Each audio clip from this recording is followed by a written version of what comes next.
7 de la mañana con 35 minutos, 7 con 35 minutos en Punto Noticias a través de Radio Pichincha. Saludamos ya con el colega periodista Danilo Albín, periodista e investigador español que está ya con nosotros para conversar sobre este hallazgo que publicó el Diario Español Público respecto a la compra de un lujoso yate en los Estados Unidos a través de una sociedad aparentemente fantasma por parte de uno de los hijos del presidente de la República. Esto en el contexto del escándalo denominado Pandora Papers, que habla sobre una presunta evasión tributaria o elusión tributaria.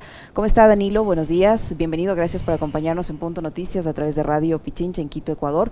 Le saludamos a Alexis Moncayo, quien le habla, Licenia Espinel. ¿Cómo se logró determinar que este lujoso yate fue adquirido de esta forma, ¿no? Como normalmente debería ser, pagando la respectiva cantidad, declarando los impuestos correspondientes, etcétera, etcétera, de forma, digamos, más transparente? ¿Cómo se logró determinar la adquisición de este yate a través de una empresa fantasma o una sociedad fantasma? Buenos días, bienvenido. Hola, buenos días. Encantado de estar con vosotros. Bueno, esto es un artículo que hemos publicado en el diario público.es en relación a una serie de documentos que indican precisamente que uno de los hijos del presidente Lasso, a través de una empresa, Yuyu Corp, se encargó de, bueno, cerrar la operación de compra en Miami, de un yate, de un artículo de lujo, podríamos decir, por más de $500,000. Eh, Esto, claro, se ve acompañado por un hecho que consideramos significativo y que está plasmado por los documentos que hemos podido reunir en público.es, y esos documentos indican precisamente que la empresa Yuyu Corp, en la que está presente uno de los hijos del presidente Lasso, pues en realidad no tiene actividad declarada, es una empresa fantasma. No ha tenido, y esto lo demuestra la documentación que hemos reunido proveniente precisamente de documentación oficial, proveniente de Ecuador, indica que pues, no ha tenido, por ejemplo, una actividad tributaria, no ha pagado impuestos, declara cero, con lo cual, y de hecho en su declaración interna de esta sociedad, de Yuyu Corp, en el año 2020 declaraba pérdidas, ¿no? Con lo cual, bueno, es curioso que una sociedad que declaraba pérdidas poco después estaba cerrando la compra de un yate de más de $500,000 en Miami. Hola Danilo, ¿cómo está? Qué gusto saludarle. Esta empresa Yuyu Corp, ¿en dónde está? ¿Dónde es? Bueno, de acuerdo a los datos que tenemos aquí, esta empresa está registrada en Ecuador. Si no recuerdo Ya. mal, de hecho, creo que estaba radicada en Guayaquil. Ujú. Eh, ¿Y lo, quién lo, lo aparece extraño, como el responsable, como digamos el pues encargado, el administrador? sí, el responsable a día de hoy es Juan Emilio Lasso Alcíbar, hijo del presidente Lasso. Que es el que hace la adquisición del yate. Efectivamente, es quien se encarga, de acuerdo a la documentación, de gestionar la compra del yate. Ujú. Coincide además este hecho, la compra de este yate, coincide en el tiempo, a medida que se va cerrando la compra, que en realidad empieza a gestionarse a finales de 2020, pero coincide por un lado con el periodo electoral en Ecuador a principios de año, y además coincide también, o precede, mejor dicho, a la explosión del escándalo de los Pandora Papers, ¿no? Unos meses antes de que Papers estallara, pues bueno, se Ujú. producía esta extraña compra a cargo de uno de los hijos del presidente de Ecuador. Ahora, yo le voy a trasladar ahí una inquietud, pregunta, cuestionamiento. A partir de los relatos que los afines al Lazo, al gobierno, al presidente, los medios, grandes medios de comunicación han empezado a posicionar. Y quiero que le diga a la gente, ¿por qué es tan grave la compra de un yate si uno con su plata hace lo que quiere? Claro, pero uno con su plata tiene que declararla en el país donde tiene afincada la empresa, ¿no? Y esto Ujú. no ha ocurrido. Y si uno no tiene dinero, pues resulta extraño que se pueda comprar un yate, ¿no? Esto creo que le pasará a cualquier oyente. Si usted no tiene dinero en su cuenta bancaria o en su casa guardado, puede ser otra posibilidad. Si usted no tiene dinero, pues difícilmente va a poder comprarse un yate de $500,000, ¿no? Esta extraña circunstancia ocurre en el caso de Juan Emilio Lasso Alcíbar. Por cierto, un Juan Emilio Lasso Alcíbar al que desde el diario público.es nos dirigimos, le escribimos antes de publicar este artículo, varios días antes, de hecho. Nos dirigimos a una cuenta de correo electrónico que casualmente es la que figura como parte de Yuyu Corp, una empresa fantasma que por lo visto tiene una cuenta de correo fantasma también, porque el señor Lasso no nos ha respondido a día de hoy. Danilo, ¿cómo explicar que a través de esta empresa fantasma que aparentemente no ha pagado impuestos? Usted mencionó que de acuerdo a la información remitida por el organismo tributario del Ecuador, reporta incluso pérdida, se pueda comprar un artículo de esta naturaleza por ese costo. ¿Cómo explicarnos eso? Y esa adquisición, ¿cómo fue la transacción? ¿En efectivo, con cheque, transferencia? ¿Cómo? Bueno, en efectivo, Lo que, como lo que, medio difícil, lo que medio millón figura de en, dólares. lo que figura en la documentación es una compra por $560,000 Uh-huh. aproximadamente. El importe sube.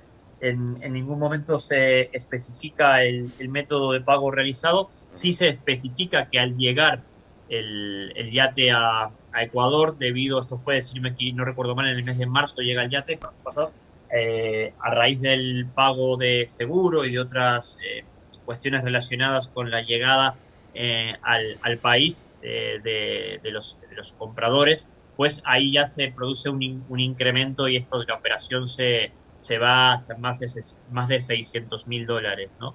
Uh-huh. Hay una serie de aspectos que no están claros y por eso lo que decía recién, ¿no? Por eso nos dirigimos a Juan Emilio Lasso, pues para que nos lo contara porque tenemos documentos, ¿no?, que hablan de esto. El artículo que publicamos en el diario público está construido exclusivamente en base a los artículos, nada más.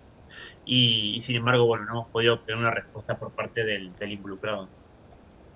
Ustedes han tratado de mantener o de establecer contacto con el hijo del presidente Lasso. ¿Cuál ha sido la respuesta? ¿A través de quién además han intentado buscarlo? ¿O ha sido directamente?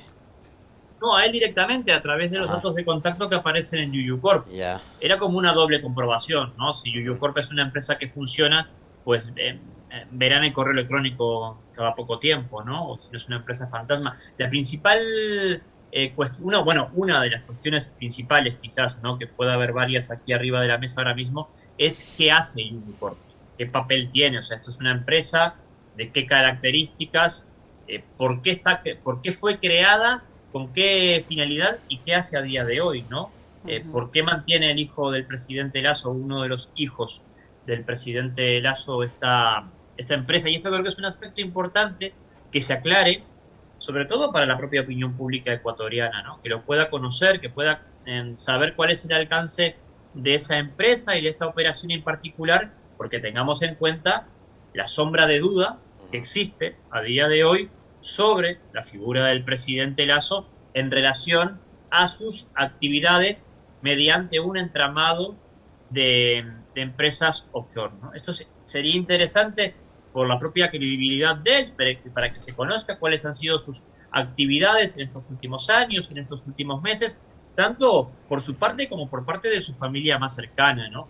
Sería importante que den información al respecto. Creo que en Ecuador ahora mismo también están teniendo problemas para conseguir que el presidente vaya, por ejemplo, a la asamblea a explicar cuál es su papel en torno a esto. También creo que se ha pedido que alguno de sus hijos acude y bueno, parece ser que la familia no tiene muchas ganas de hacerlo, ¿no? Danilo, ¿cuál es la percepción que hay en la prensa española respecto al escándalo de los Pandora Papers al presidente del Ecuador, tomando en cuenta que el mandatario en los próximos días va a realizar una visita precisamente a España, Madrid, donde se va a reunir tanto con el rey como con el presidente del gobierno español? Y han sido medios españoles los que comenzaron con la difusión de esta investigación periodística, porque acá en el Ecuador, pues los grandes medios de comunicación han tratado más bien de justificarla o de no publicarla o de publicarla a medias. Y como usted dice, los principales representantes de las entidades del Estado que deberían transparentar, aclarar cualquier duda que exista al respecto, pues se han limitado a decir o que no saben o que no conocen o simplemente no acudir a la asamblea a hacer el respectivo descargo. así es, así es. Bueno, aquí en España la publicación de los Pandora Papers, de los papeles de Pandora, ha tenido una amplia repercusión.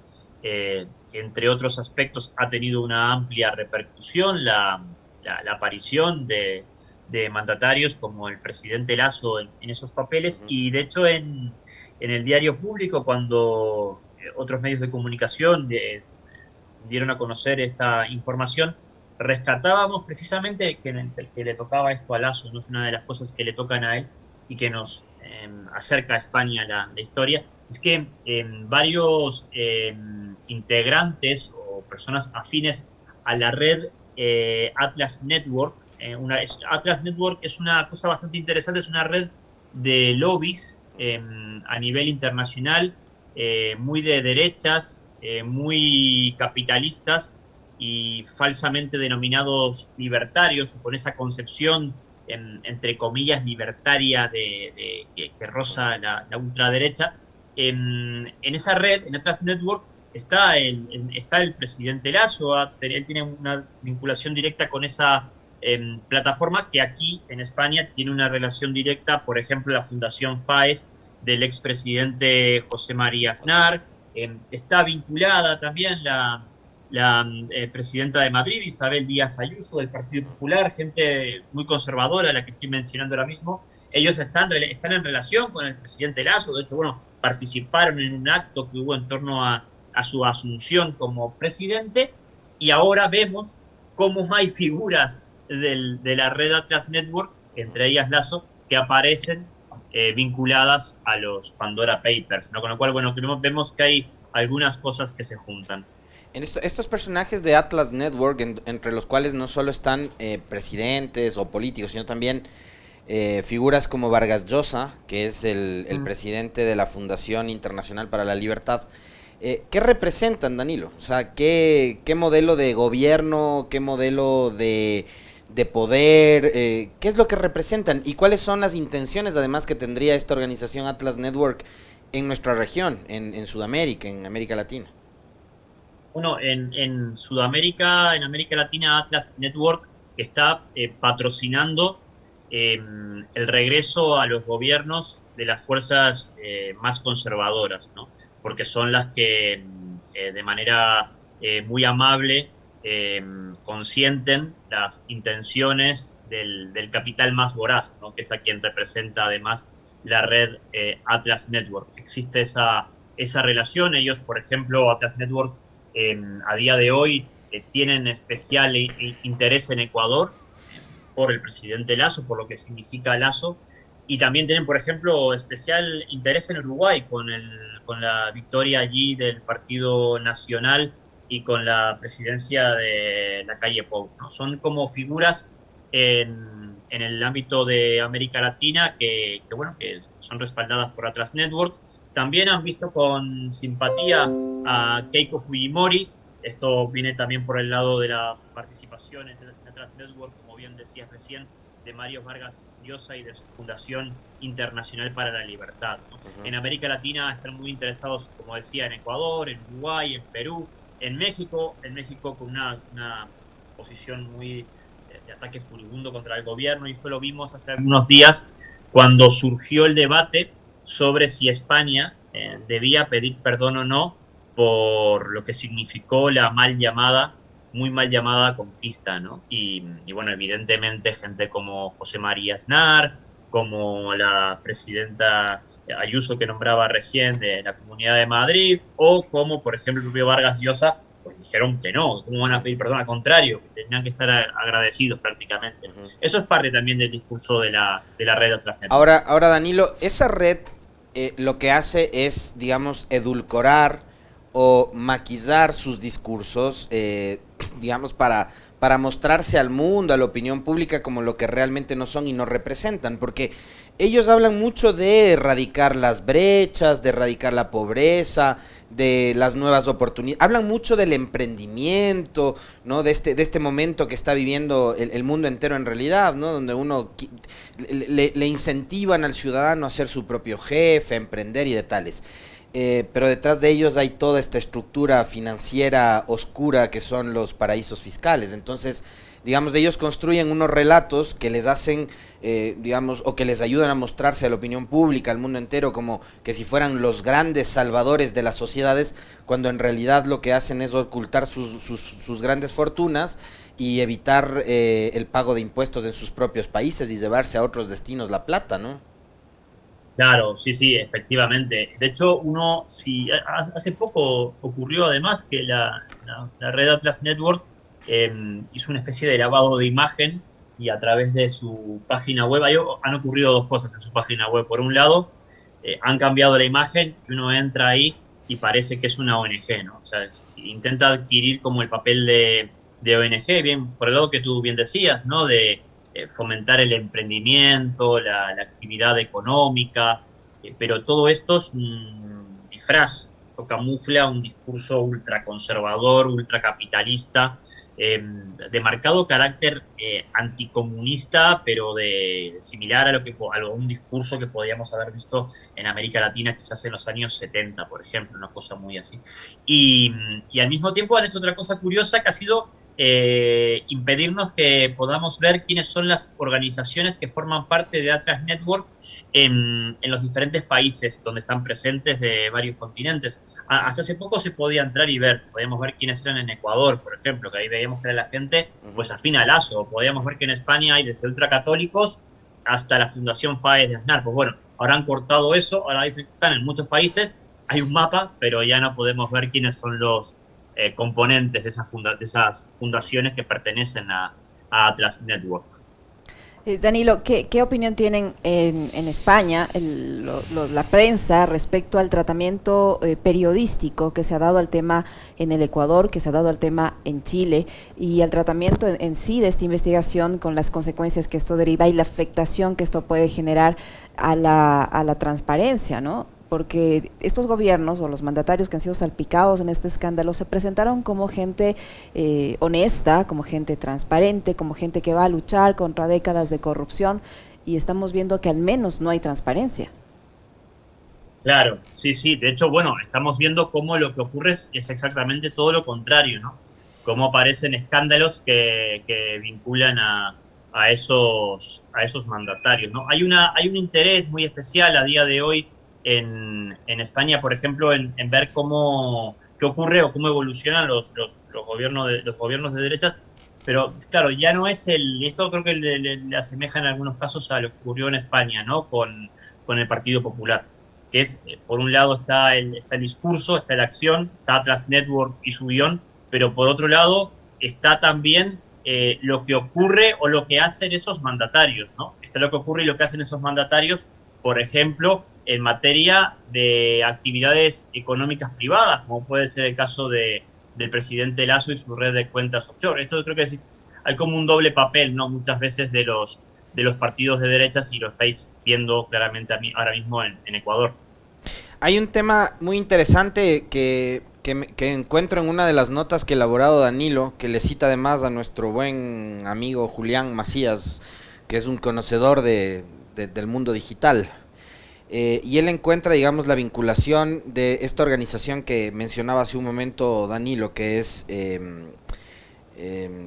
los Legionarios de Cristo, ¿no? Y ellos están detrás de instituciones educativas, de universidades y demás. Y esto es interesante, Licenia, porque además, digo, aparte de todo del entramado de las offshore y la corrupción que puede haber y la evasión de impuestos y de tales, hay un tema también de adoctrinamiento político, ¿ya? Que es algo de lo que se acusó y mucho a los procesos progresistas, cuando se les a Correa, a Chávez, a Evo en Bolivia, etcétera, se les acusaba de querer imponer el pensamiento único, el partido único, etcétera, etcétera. Pero resulta que fíjate cómo esta gente opera, ¿no? Como hormiguitas, van por ahí, entonces tienen sus redes en universidades, en los grandes medios de comunicación, van copando espacios, ¿no?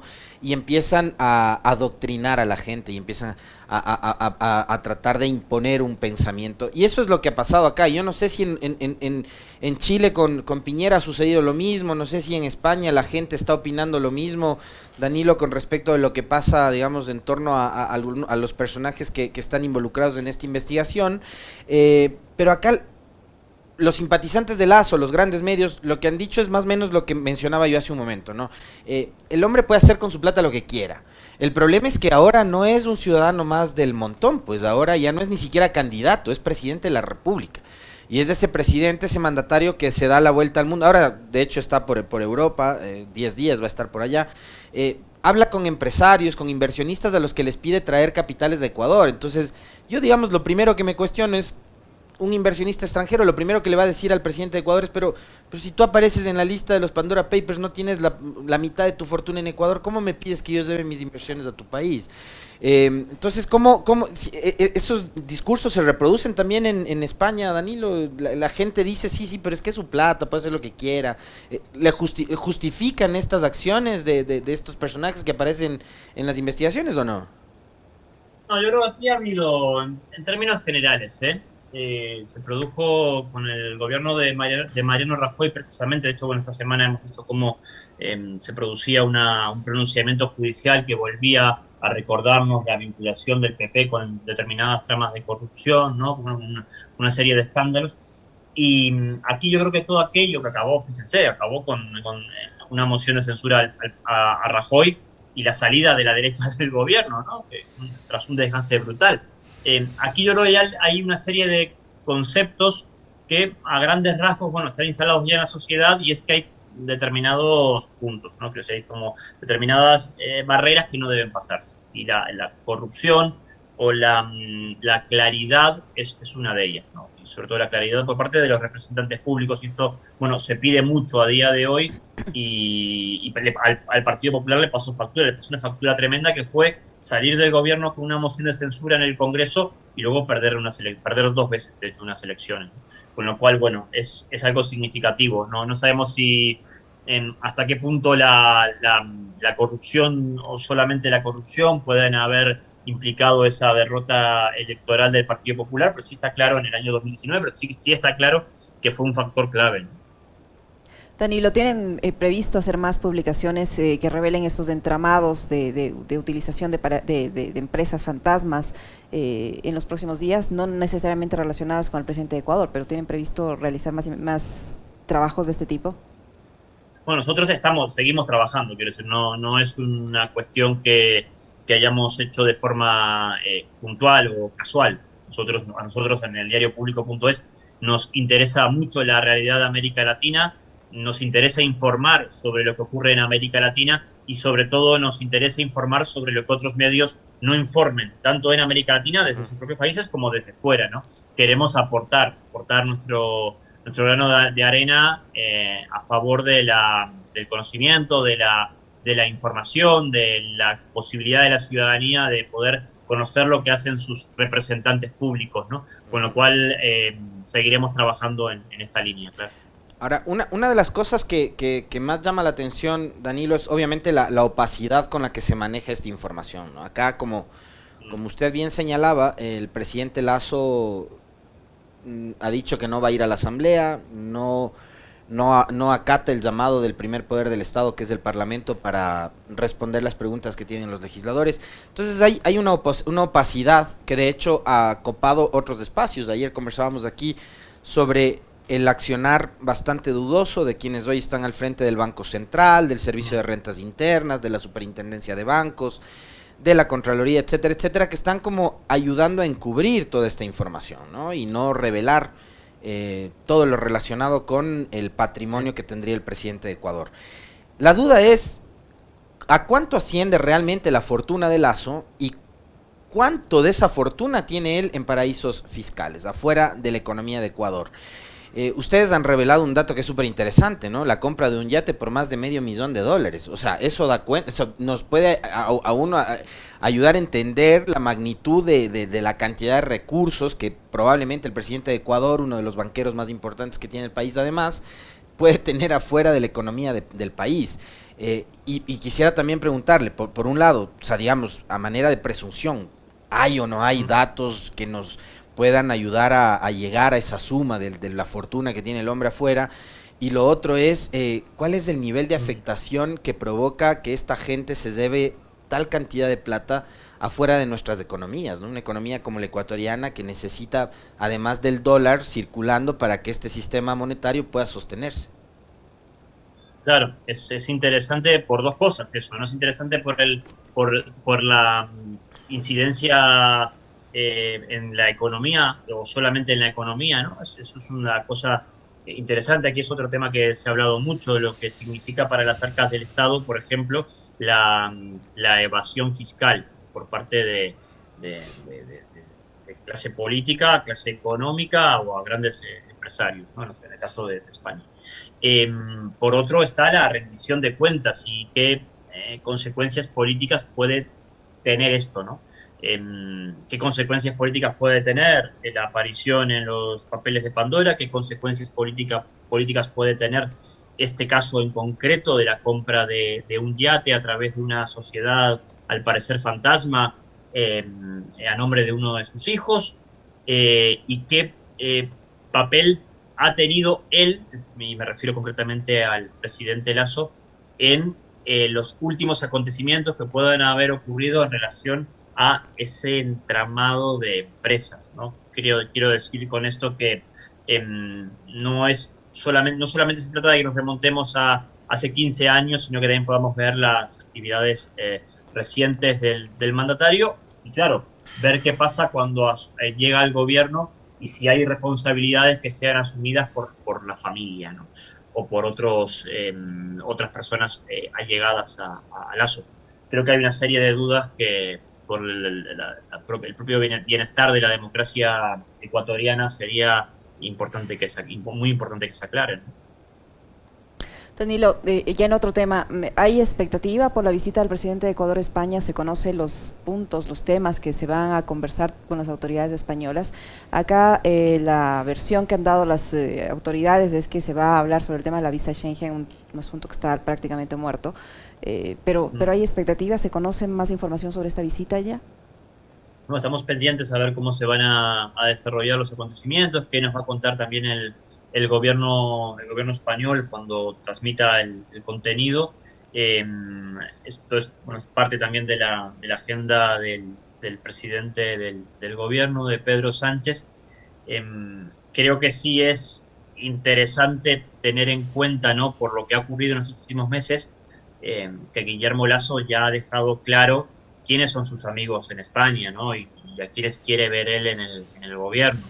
Él es partidario, evidentemente, del Partido Popular, es partidario, de hecho, del sector más duro del Partido Popular, que es el que está ahora mismo al frente de esa formación política, ¿no? Tener en cuenta que ahora mismo en España el PP está en una lucha muy importante con Vox, que es la extrema derecha, para ver quién consigue acaparar la mayoría en ese bloque, ¿no? La política en España a día de hoy creo que está claramente dividida entre un bloque que puede apostar por determinadas políticas progresistas desde la izquierda, desde el centro izquierda, a un bloque de derecha que está muy volcado a la derecha, ¿no?, con el PP y con Vox. Lasso se ubica evidentemente en ese segundo bloque.